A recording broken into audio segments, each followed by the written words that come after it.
नमस्कार, जय हिंद। मैं अमित आप सभी का स्वागत करता हूं मेरे YouTube चैनल एफिस सैपियन में। और आई होप कि आप सब अच्छे होंगे। और मेरे चैनल में हम बात करते हैं हिस्ट्री, पॉलिटिक्स, इकोनॉमी, स्पोर्ट्स में क्रिकेट हो गया या एमएमए से रिलेटेड टॉपिक्स पर।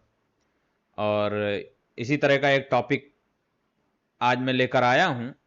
और आज का जो टॉपिक है वो है विनेश फोगट का निराशाजनक प्रदर्शन ओलंपिक्स में। विनेश फोगट जिस तरह से ओलंपिक्स से बाहर हुई वह पूरे देश के लिए काफी निराशाजनक है। और एक मेडल, सिल्वर मेडल तो कम से कम आ ही जाता। और उसके लिए भी उन्होंने अपील भी की है। और रेसलिंग जो उन्होंने की वो तो बहुत शानदार रही। रेसलिंग के हिसाब से उनका परफॉर्मेंस बहुत ही बढ़िया रहा। लेकिन खेल को खेलने के कुछ और भी मोटिव्स होते हैं। केवल खेल ही नहीं होता है और उसके क्राइटेरियाज भी होते हैं, जिसमें केवल हार जीत, मेडल जीतना या फिर ट्रॉफी जीतना ही नहीं होता है। खेल खेलने के जो क्राइटेरियाज हैं उस पर तो इस जो एक्टिविटी होती है स्पोर्ट्स की उस पर तो वो बहुत खरी उतरी। और उन्होंने जापान की उस रेसलर को भी हराया जो आज तक हारी भी नहीं थी, जिसने एक पॉइंट भी नहीं गंवाया था। वर्ल्ड चैंपियन जापान की वो खिलाड़ी, उसको उन्होंने हराया। लेकिन उन और क्राइटेरियाज का क्या है जिस पे उनको खरा उतरना था और वो खरी नहीं उतर सकी। और उन अदर क्राइटेरियाज पर खरा ना उतर पाने के बाद उन क्राइटेरियाज जो हैं other than playing the sports, उस पे खरा ना उतर पाने के बाद भी लोग जो है उनको सिल्वर मेडल देने की बात कर रहे हैं, भारतीय लोग। तो कितना सब्सटेंशियल है इनका उनको ये डिमांड करना कि सब सिल्वर मेडल देना चाहिए और कितना नहीं, इसके बारे में हम बात करेंगे। हालांकि जो भी यह कह रहा है कि सिल्वर मेडल मिलना चाहिए, उसे यह नहीं पता है कि खेल खेलना लोगों को अनुशासित करने का, अनुशासित बनाने का एक साधन माना जाता है या होता ही है। जनरली ये माना जाता है कि स्पोर्ट्स जो है लोगों में डिसिप्लिन लाता है। जो भी अनुशासन नहीं बना पाता है उसे किसी भी प्रकार से किसी तरह का सम्मान मिलने का कोई हक नहीं होना चाहिए। मेरा ये व्यक्तिगत पर्सनल ओपिनियन है। और इस सम्मान का मतलब गाली गलौज करने की बात नहीं कर रहा हूं मैं। ट्रॉफी या उसको मेडल नहीं मिलना चाहिए, मेरे हिसाब से ये बात है।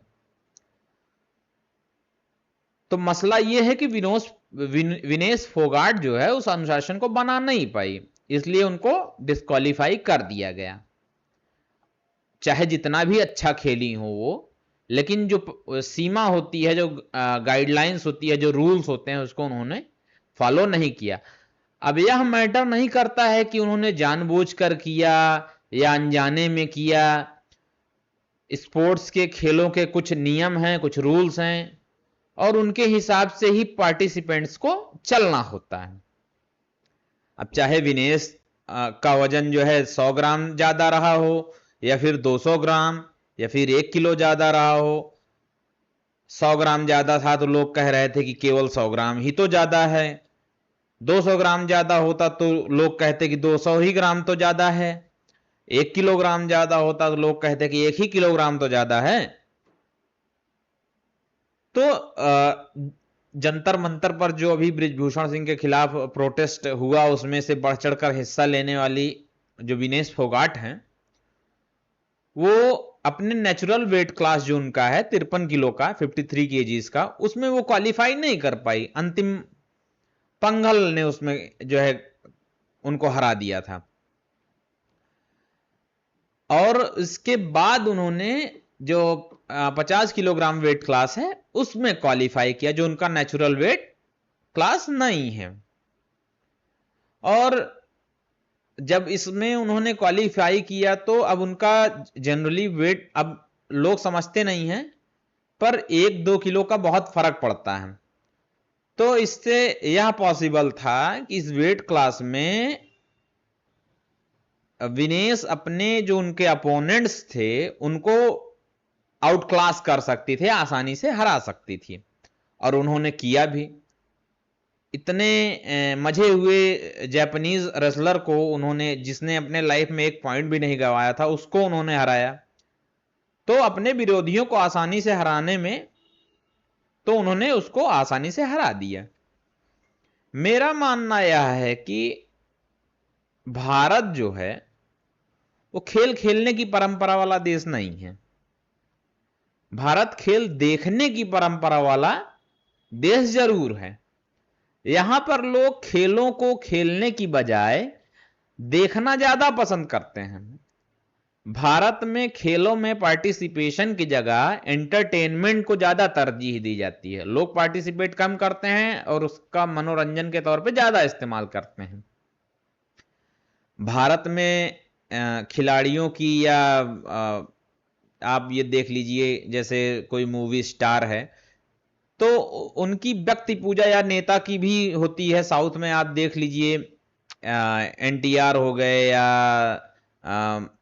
आपकी जो क्या थी तमिलनाडु की मुख्यमंत्री जयललिता, आप उनको देख लीजिए, या जिस तरह से रजनीकांत वगैरह की पूजा की जाती है। तो ये व्यक्ति पूजा भारत में एक बीमारी है, ये मानसिक विकार है। विराट कोहली हो गए, या एमएस धोनी हो गए, सचिन तेंदुलकर हो गए, रोहित शर्मा हो गए, इन सब के बहुत प्रशंसक हैं, जिनको एक तरह से इनका भक्त भी कहा जा सकता है। सॉरी। यदि आपने विराट कोहली के खेल के किसी भी पक्ष को लेकर, एस्पेक्ट को लेकर कोई आलोचना कर दी कि जो निगेटिव है, जो विराट कोहली के खिलाफ जाती है, आलोचना तो, आलोचना का मतलब लोग यही निकाल लेते हैं कि कोई निगेटिव चीज का, आलोचना का मतलब है पॉजिटिव और निगेटिव दोनों एस्पेक्ट्स। तो अगर आलोचना नकारात्मक हुई, जैसे अब बात कर लें कि सचिन की और विराट कोहली का कंपैरिजन जो होता है, तो विराट कोहली सचिन तेंदुलकर के आगे कहीं नहीं टिकते हैं। सचिन तेंदुलकर के टेक्निक में कोई फ्लॉ नहीं था,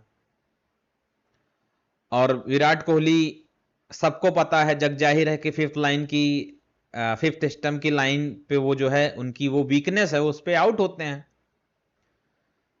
और सचिन ने जिस तरह के बॉलर्स को खेला, जिस तरह के इक्विपमेंट उस समय हुआ करते थे, और जिस तरह का क्रिकेट का टेम्परामेंट था उसमें और अब के क्रिकेट में बहुत फर्क है। अभी टेम्परामेंट आप जीरो देखिए, अच्छी बॉल हो बुरी बॉल हो, सब पे बैट को थ्रो ही करना है। तो अगर आपने इस तरह की बातें कर दी तो लोग आपको गालियां देना शुरू करेंगे सोशल मीडिया पर, या वैसे भी कोई कमेंटेटर अगर आपके खिलाफ कुछ बोल देता है तो उसको हटा दिया जाता है। हर्षा भोगले के मामले में भी हुआ, और फिर अनिल कुंबले से भी लड़ाइयां हुई, और बहुत सुनील गावस्कर को लेकर भी ये बातें की गई। तो अब आते हैं मुद्दे पर। लेकिन आपको जब विराट कोहली जैसे या इनके अन्य जैसे खिलाड़ियों का ईमानदारी से ऑब्जेक्टिव एनालिसिस करने के लिए कहा जाता है, तो कोई व्यक्ति आसानी से मिलेगा नहीं, क्योंकि उस तरह का सोफिस्टिकेशन ही नहीं है कि किया जा सके। और जब कोई करता है तो उसको गालियां दी जाने लगती हैं। अब एक मसला और समझ में आता है, जैसे 2019 का जो वनडे वर्ल्ड कप का सेमीफाइनल था, उसमें मैच बहुत कांटे का फंसा हुआ था, और मार्टिन गप्टिल ने क्या किया कि धोनी को रन आउट कर दिया। तो लोग इस पर भी भड़क गए कि उसने रन आउट क्यों किया, यह तो धोनी का आखिरी वर्ल्ड कप था। इसलिए धोनी का आखिरी वर्ल्ड कप था, इसलिए दोनों जो कंपटीटर्स टीम है, सामने वाली टीम मतलब इंडिया को जीत जाने दे, इसलिए गप्टिल को धोनी को रन आउट नहीं करना था। तो ऐसी मानसिकता हम लेकर बैठे हुए हैं, और कुछ दिनों के बाद गप्टिल भी रन आउट हो गया तो लोग कर्मा कर्मा करने लगे कि जो धोनी को रन आउट किया था उसी को ये तो सोफिस्टिकेशन का लेवल है, आप समझिए। अब आते हैं विनेश फोगाट के ऊपर। तो विनेश फोगाट का होना यह चाहिए था कि जैसे एमएमए में है, अगर आप वेट नहीं कर पाते हैं, एक दिन पहले जो वेट किया जाता है उसमें फाइट के, तो मैं तो मानता हूं कि वो भी नहीं सही है, क्योंकि उसमें खबीब जैसे लोग जो कि फाइट के समय 180 पाउंड के आसपास का उनका वेट होता है, फिर वो कम वेट वाले लोगों से लड़ते हैं, तो उसमें डिसएडवांटेज होता है। मेरा कहने का मतलब यह है कि फाइट से जस्ट बिफोर ही जब वो केज में जा रहे हो तब उनका वेट होना चाहिए, तो इससे ज्यादा ट्रांसपेरेंसी हो सकेगी कि हाँ, दो ज्यादा ईमानदारी से बाउट्स हो सकेंगे। तो अब विनेश फोगाट का जो मामला है उसमें कुछ लोग राजनीतिक कारणों से यह कह रहे हैं कि नरेंद्र मोदी को विनेश फोगाट के मामले में भी हस्तक्षेप करना चाहिए। और क्यों करना चाहिए? तर्क यह दिया जा रहा है कि अगर मोदी युद्ध रुकवा सकते हैं तो क्या हुआ कि थोड़ा सा 100 ग्राम ही वजन ज्यादा था, तो क्या मोदी अपने पावर का इस्तेमाल करके इंटरवेंशन करके ओलंपिक्स के खेलों में खेल के रूल्स को ताक पर, खेल के नियमों को ताक पर रखकर विनेश फोगाट को कम से कम सिल्वर मेडल तो दिलवा ही सकते थे? तो इस तरह का सोफिस्टिकेशन लोगों में है, और मुझे ये लगता है कि भारतीय लोगों को ये चीजों के प्रति जो है वो थोड़ा सा मैच्योरिटी दिखानी चाहिए, थोड़ा सा सोफिस्टिकेशन लाना चाहिए, जबरदस्ती नहीं करनी चाहिए। वही बात हुई कि जैसे लोग कहते हैं कि भगत सिंह की फांसी को गांधी रुकवा सकते थे। अरे गांधी की सरकार थोड़ी थी, कोई किसी भी लॉ एंड ऑर्डर ऑर्गेनाइजेशन जो चला रहा है उसके लिए वो जो है एक डेजिग्नेटेड टेररिस्ट अगर होता है तो उसको गांधी कैसे जो है उसकी सजा माफ करा सकते थे? तो वही हाल यहाँ पे है कि नरेंद्र मोदी कैसे किसी वॉर रुकवाना, उसके बीच में लोगों को लेकर आना और फिर जो है खेलों में इंटरवेंशन करके किसी को एडवांटेज दिलवाना, दो बहुत ही अलग चीजें हैं। लोगों को इसमें डिफरेंशिएट, इसमें अंतर करना आना चाहिए। तो मेरा टेक तो यही है कि विनेश फोगाट को थोड़ा सा और प्रोफेशनल होना चाहिए था। और हाँ, ये बात भी है कि वेट कट करने में लोग, आप देखते होंगे अगर कभी वे इन पे वेट जब कट करते हैं लोग, तो इतनी ज्यादा कमजोरी होती है, डिहाइड्रेशन इतना ज्यादा रहता है कि आदमी चलने की स्थिति में नहीं रहता है। तो काम वही, अगर आप अपने जो आपका नेचुरल वेट है उसमें नहीं जा पा रहे हैं, तो किसी दूसरे और वेट क्लास में जाके किसी दूसरे का पदक मत खराब करिए, किसी दूसरे के अपॉर्चुनिटीज को मत खाइए। तो मेरा कहने का मतलब यही है कि केवल परफॉर्मेंस वैसे तो डिसपॉइंटिंग नहीं थी, लेकिन डिसपॉइंटिंग कहां से हुई? डिसपॉइंटिंग हुई जहां उनका प्रोफेशनलिज्म खत्म हो गया। तो और ज्यादा प्रोफेशनलिज्म दिखाना चाहिए। इसलिए मुझे लगता है कि विनेश फोगाट का ओलंपिक्स 2024 जो पेरिस में हुआ उसमें प्रदर्शन बहुत निराशाजनक रहा है, और भविष्य में वो इसको मेंटेन करने की कोशिश करेंगे। आज के लिए इतना ही। नमस्कार, धन्यवाद। और इसी तरह के अन्य वीडियोस के लिए मेरे चैनल को सब्सक्राइब करिए। अगर ये वीडियो पसंद आया हो तो लाइक और शेयर करिए। धन्यवाद।